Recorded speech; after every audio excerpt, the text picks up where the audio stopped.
एक और जहां पूरी दुनिया कोरोना महामारी से करा रही है, तो वहीं हमारे देश में कोरोना पर भी सियासी पारी हाई है। राजस्थान में भी अब कोरोना को लेकर एक बार फिर सियासत गर्माती नजर आ रही है। राजस्थान के स्वास्थ्य मंत्री रघु शर्मा के बयान के बाद विपक्ष की ओर से उन्हें नसीहत पर नसीहत दी जा रही है। इसी बीच बीजेपी नेता और नेता प्रतिपक्ष राजेंद्र राठौर ने स्वास्थ्य मंत्री रघु शर्मा पर जमकर हमला बोला। उन्होंने तंज कसते हुए कहा कि प्रतिपक्ष राजस्थान सरकार के साथ कोरोना के खिलाफ जंग लड़ने के लिए पूरी तरह से तैयार है। मुख्यमंत्री जी कोरोना पर बात तो करते हैं, लेकिन स्वास्थ्य मंत्री रायता फैलाने का काम करते हैं। कि आज राजस्थान के अंदर संक्रमण की दृष्टि से देश के 5वें राज्यों में राजस्थान खड़ा हो गया। सरकार की कोशिश हो रही है, प्रतिपक्ष भी सरकार के साथ है, परंतु अफसोस इस बात का है कि अभी भी इस वैश्विक महामारी में भी राजनीति करने से राज्य के स्वास्थ्य मंत्री चूकते नहीं हैं। आज उन्होंने कहा ऑक्सीजन जो कि केंद्र सरकार का आवंटन है उसके अंदर भेदभाव हो रहा है।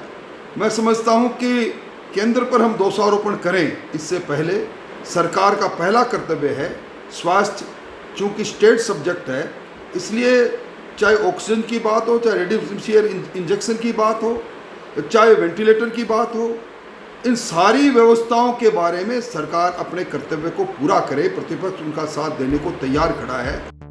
राजस्थान में कोरोना के बिगड़ते हालातों के बीच स्वास्थ्य मंत्री रघु शर्मा ने केंद्र सरकार पर ऑक्सीजन देने को लेकर भेदभाव के आरोप लगाए हैं।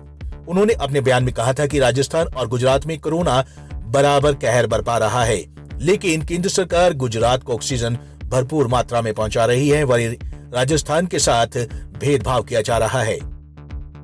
भयावह तस्वीर सामने आ रही है, जहां पिछली बार मैक्सिमम 98,000 पॉजिटिव केसेस थे, इस बार यह आंकड़ा 2.5 लाख से भी ज्यादा पार कर गया। महाराष्ट्र अकेले में 67,000 पॉजिटिव केस एक दिन में आ रहे। यही भयावह तस्वीर गुजरात की, मध्य प्रदेश की, छत्तीसगढ़ की, दिल्ली की, पंजाब की, यूपी की, हरियाणा की, लगभग पूरे देश में कोरोना के जो संक्रमण का ये दूसरा दौर है, बहुत भयावह तस्वीर इसकी सामने आ रही है। लोगों की मृत्यु भी ज्यादा हो रही है। पहले शहरी क्षेत्रों में था ये, अब ग्रामीण क्षेत्रों में भी इसका फैलाव हुआ है और कम एज ग्रुप के जो लोग हैं वो इसमें संक्रमित हो रहे हैं, उनकी भी मृत्यु हो रही है। हमने जो भयावह तस्वीरें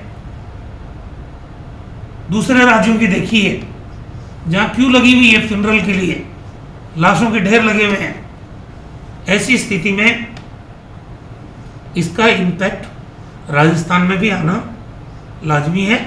हमारे यहाँ जब पिछली बार पीक था 3200 केसेस पर डे आ रहे थे, मृत्यु का जो प्रतिशत था वो भी नियंत्रित था, लेकिन अब ये जो 1 से 17 अप्रैल के बीच में, क्योंकि मार्च में हमारे यहाँ 31 कैजुअलिटीज हुई और अकेले 1 से 17-18 अप्रैल तक 131 से ज़्यादा मृत्यु हो चुकी है।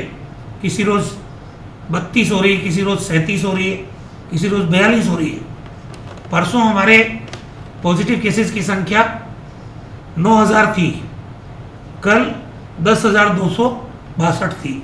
एक व्यक्ति एक वीक में 125 लोगों को संक्रमित कर रहा है। पहले 1-to-1 संक्रमण फैल रहा था, अब ये हवा में है, इसलिए लोगों में भय भी कम है, अनुशासन का परिचय कम दे रहे हैं।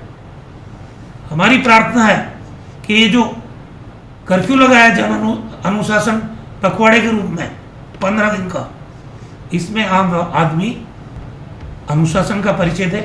प्रदेश में कोरोना संक्रमण का कहर हर दिन बढ़ रहा है। अब तो हर दिन 10,000 से ज्यादा संक्रमित मिल रहे हैं। ऐसे में प्रदेश में राजनीतिक उबाल भी बढ़ता जा रहा है।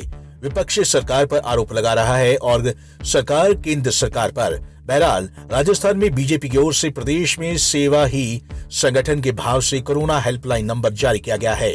इसके माध्यम से भारतीय जनता पार्टी के कार्यकर्ता राजस्थान प्रदेश में आम जन की मदद कर सहयोग करेंगे। पंजाब केसरी टीवी के लिए जयपुर से बनवारी उपाध्याय की रिपोर्ट।